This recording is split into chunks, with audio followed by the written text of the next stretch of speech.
তাহলে 16 বিঘের পিলার কোনটা?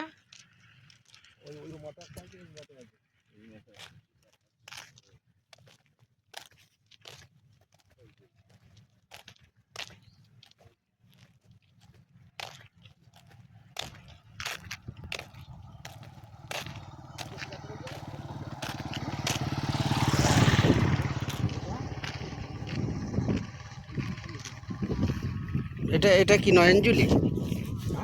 এখান থেকে ওইটা অঞ্জলি না তাহলে এই রাস্তা থেকে ওই মাটি কেটে দিয়েছিল। আর পেছন দিকে কতটা? এইদিকে একটা পিলার দেয়নি, এটা ওখানটা pillar যেরকম পিলার দিয়েছে ওখানে এখানটা একটা পিলার গাঁথেনি এটা দিয়েছি একটা কয়।